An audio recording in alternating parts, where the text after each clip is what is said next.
আমরা বিএনপি পরিবারের আজকের এই সভাপতি বিশিষ্ট সাংবাদিক আতিকুর রহমান রুম্মন এখানে উপস্থিত রয়েছেন। এই মুহূর্তে আর কি বলার আছে, আমাদের যে আন্দোলন গত হয়েছে এবং পুনর্নির্মাণের যে সময় সামনে অপেক্ষা করছে,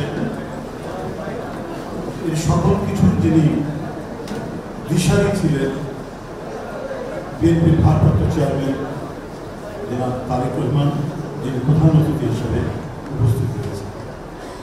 আমি এই সংগঠনের উপদেষ্টা আমাদের বিএনপি কোষাধ্যক্ষ রাশিদুজ্জামান মিল্লাত এখানে উপস্থিত, আরো হেলাল ব্যারিস্টার হেলাল ডক্টর আব্দুল মুহিত, এছাড়াও ইঞ্জিনিয়ার আশরাফ, সবাইকে আমি আন্তরিক প্রীতি এবং শুভেচ্ছা জানাচ্ছি। আমি প্রথমে ভেবেছিলাম যে বিএনপি তো একটা সংগঠন আছে, আবার একটি সংগঠন কেন, আমি তখন এর মর্মার্থ বুঝতে পারি। চেয়ারম্যান সাহেব আমাকেও বলেছিলেন যে দলের পক্ষ থেকে দ্রুত এই যে এত নিপীড়িত নির্যাতিত মানুষ, এদেরকে সহায়তার জন্য একটা সংগঠন দরকার, এটার নাম কি দেওয়া যেতে পারে। আপনারা শুনলে অবাক হবেন, আমরা দুই তিন দিন চেষ্টা করেও নানা ধরনের নাম জোগাড় করার চেষ্টা করছি, কিন্তু আমরা বিএনপি পরিবার, ছোট্ট কথা, খুব সাধারণ কথা, কিন্তু খুব স্পর্শকাতর এবং বিএনপির নেতাকর্মীদেরকে ভীষণভাবে এটা স্পর্শ করে। আমরা বিএনপি পরিবার, এই নামটি স্বয়ং আমাদের ভারপ্রাপ্ত চেয়ারম্যান মহোদয়। এরপরে যখন এর সাংগঠনিক রূপ দেওয়া হলো, এখানে রুম্মন এবং কৃষিবিদ মিথুনের নেতৃত্বে, এরপরে আমরা যারা রয়েছে আমাদের দলের কাজের বাইরেও বাড়তি কাজ করা তো কঠিন হয়ে গেল। যখন এই কমিটি ঘোষিত হলো, এই কমিটি ঘোষণার পরে রুম্মনকে আমরা একভাবে চিনি, মিথুন ছাত্রদল করা ছেলে, এরা কিভাবে এটাকে টেনে দিল। আজকে ভারপ্রাপ্ত চেয়ারম্যান মহোদয়ের সামনে বলব যে অসাধারণ গতিশীল নেতৃত্বে এরা এই মানবধর্মী এবং সেবাধর্মী এই প্রতিষ্ঠানটিকে আমাদের তৃণমূলের দোরগোড়ায় নিয়ে যেতে সক্ষম হয়েছে কিছুটা, এবং হচ্ছে ক্রমাগত।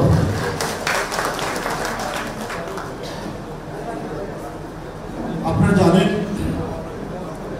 এই মানব সেবার মধ্যে দিয়ে রাজনীতি পৃথিবীর অনেক মহত্তম নেতারাই করেছে, যে এখানে উল্লেখ করেছেন, মিল্লাত ভাই করেছেন, আরো অনেক করেছেন। এই কাজটি কিন্তু কম কঠিন কাজ নয়, খুবই কঠিন কাজ। রাজনীতি উল্টে দিব, পাল্টে দিব, আমরা কত কথাই বলি, যেটাকে ইংরেজিতে বলা হয় ডেমাগগ, বাগানম্ব। কিন্তু পৃথিবীর সবচেয়ে মানবতাবাদী এবং দেশ ও জাতির প্রতি অন্তঃপ্রাণ যে সমস্ত নেতৃবৃন্দ রয়েছে, তারা কিন্তু এই মানব সেবার মধ্যে দিয়ে তারা তাদের রাজনীতিকে এগিয়ে নিয়ে গিয়েছে। এর মধ্যে নিঃসন্দেহে আমি স্মরণ করব মহাত্মা গান্ধী, এরপরে নেলসন ম্যান্ডেলা। নেলসন ম্যান্ডেলা কিন্তু খুবই বিপ্লবী ধরনের মানুষ ছিলেন এবং সশস্ত্র সংগ্রামেরও তাদের একটা শাখা ছিল।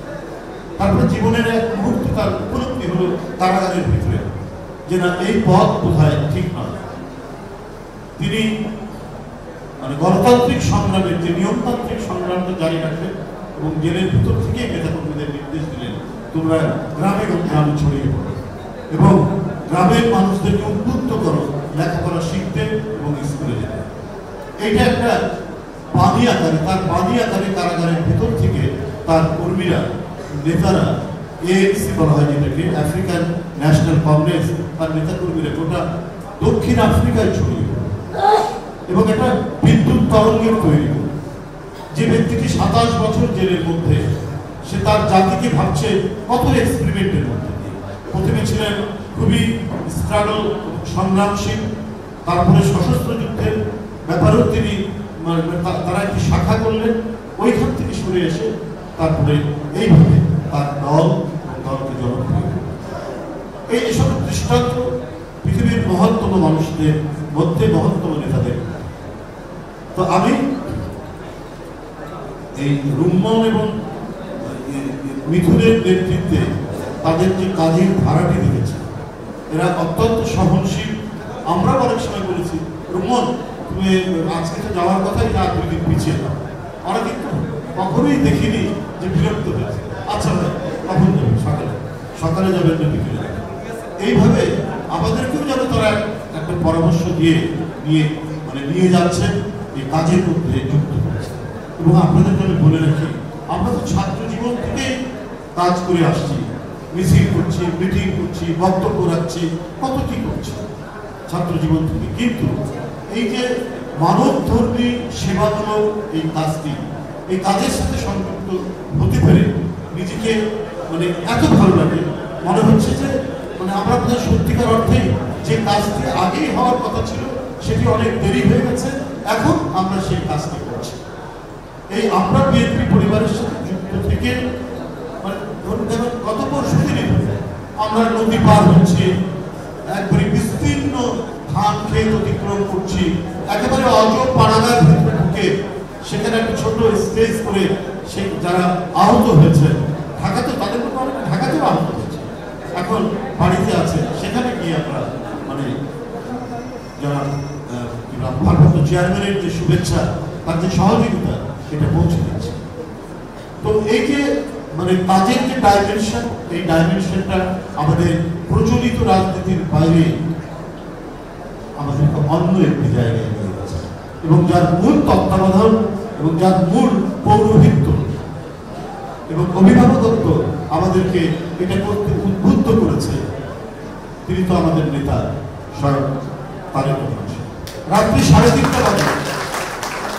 3:30 বাজে হঠাৎ ঘুম ভেঙলো, ভাবলো, হোয়াটসঅ্যাপটা চেক করলাম, দেখি যে তিনি একটা অনলাইনে একটা নিউজ পাঠিয়েছেন, ফরিদপুরের নগরকান্দায় বিএনপির নামধারী কোনো লোক একটা গরিব লোকের বাড়ি ভেঙেছে। আমি খবর দিলাম মিথুনকে, মিথুন আমার বাসার কাছে থেকে, মিথুন চেয়ারম্যান সাহেব খবর দিয়েছেন, এটা খোঁজ নেওয়ার জন্য, চলো আমরা চলে যাই। এই যে একটা স্প্রিট, আরে কখন ঘুম থেকে উঠবো, আচ্ছা ঠিক আছে কালকের দিন আসুক যায়, কিন্তু এত রাত্রে উনি যে দিয়েছেন এটা যে আমাদেরকে কতটা প্রাণিত করেছে, কতটা উদ্বুদ্ধ করেছে। মিথুন বললো যে এখন ইয়েকে কি বলে যে আমরা রুম্মনকে কি করে পাবো, যেভাবে উদ্ধার, এই কারণ 8টা 8:30টার মধ্যে আমাদের প্রিপারেশন আমরা গেলাম, এবং এর যে ফলপ্রসূ ফলাফল আপনি চিন্তা করতে পারবেন না। ওনার ইনস্ট্রাকশন ছিল যারা এই কাজটি করেছে তাদেরকে এই গরিব মানুষের ঘর বাড়ি ঠিক করতে হবে, এবং আমরা ওইখানে গিয়ে যে সহযোগিতা নিয়ে গিয়েছিলাম চেয়ারম্যানের পক্ষ থেকে দিয়ে আমরা ফিরে আসছি 3 দিনের মধ্যে। সেই লোকটি আমার বাসায় এসে বলেছে যে আমাকে বহিষ্কার করেন না, আমি তার সব বাড়ি ঘর ঠিক করে দিয়েছি। বিষয়টা হলো যে এরকমই, যদি একটা কাজের পিছনে আন্তরিকতা, যদি তাগিদ থাকে, সত্য তাগিদ থাকে, এবং আমাদের কাজ যদি ন্যায় ধর্মী হয়, সত্য ধর্মী হয়, আমাদের কাজের মধ্যে যদি ন্যায্যতা থাকে, সেই কাজ কোনোদিন ব্যর্থ হতে পারে। সেই কাজের মধ্যে যদি সংশয় থাকে, ভণ্ডামি থাকে, সেই কাজের মধ্যে যদি দ্বিধা থাকে, সেই কাজ ব্যর্থ। শেখ হাসিনার এই 15 বছরের দুঃশাসনে কত অপপ্রচার করেছে, কত ধরনের ন্যারেটিভ তৈরি করেছে, কত কি করেছে।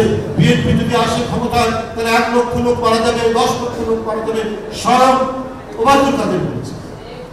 তো কি হলো, একজন লোক মারা গেছে, সেটাও আবার ইন্ডিয়ার মাটিতে, বাংলাদেশে নয়। এরা বল ভরসা নাকি না, এরা ভরসা না, ঈশা খান পান্না, ঈশা খান পান্না রাই ছাত্রলীগের নেতা।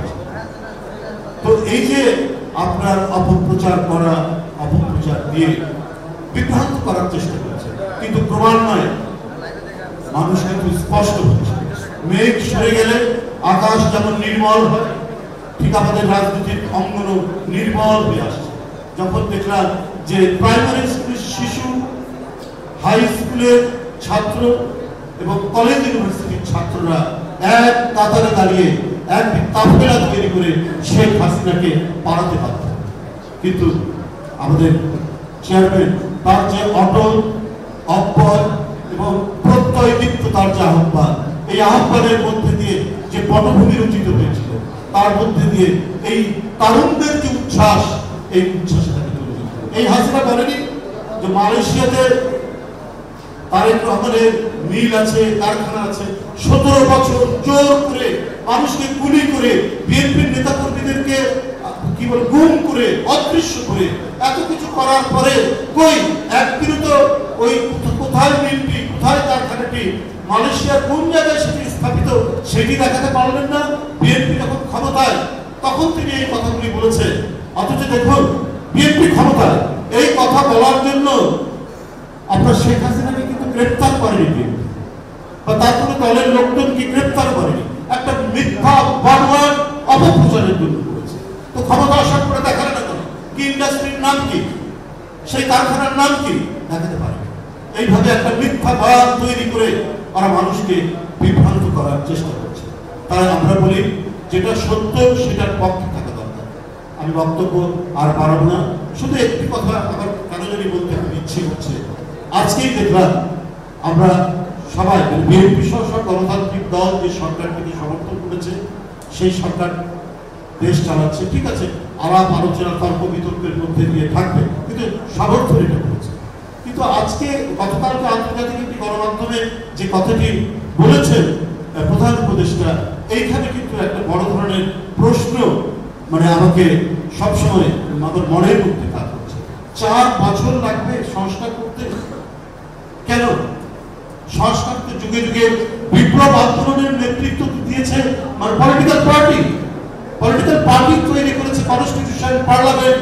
এটা তো আমরা ইউরোপের ইতিহাসে দেখছি, সেই 1255 সাল থেকে এখন পর্যন্ত। এটা তো রাজনীতিবিদদের অবদান। সেই ক্ষেত্রে বলা হয়েছে যে ঠিক আছে, এখানকার যারা সুশীল সমাজ, বিজ্ঞ সমাজ বা অন্তর্বর্তীকালীন যে সরকার, তারা একটা পরামর্শ দিক সংস্কার। কিন্তু এই সংস্কার বাস্তবায়ন করতে কি বলেছে 4 বছর লাগবে। যে মানে অবাধ সুষ্ঠু নির্বাচনের জন্য আমাদের লড়াই, যে কথা বলার স্বাধীনতার জন্য আমাদের লড়াই, যে বাচ্চারা আজকে যাদের 20, 22, 25 বছর বয়স, যারা ভোট দিতেই পারেনি, ভোট দেওয়াই জানে না, তারা আর কতদিন বঞ্চিত হবে? এটা তো অন্তর্বর্তীকালীন সরকার হবে গণতন্ত্রের প্রতীক, গণতন্ত্রের মডেল।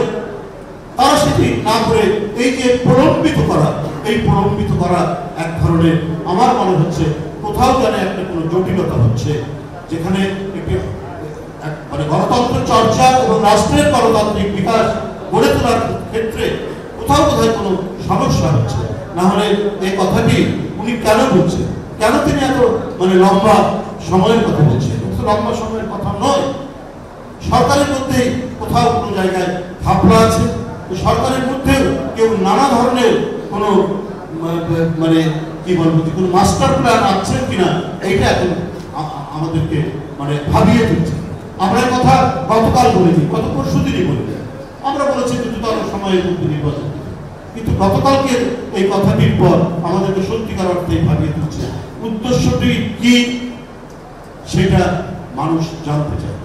আজকে এই আমরা বিএনপি পরিবারের অনুষ্ঠানে আমাদের সম্মানিত ভারপ্রাপ্ত চেয়ারম্যান তিনি সম্মতি দিয়েছেন। আমি যখন প্রথমেই শুনেছি, রুম্মন আমাকে জানিয়েছে, আমরা এত আনন্দিত হয়েছি।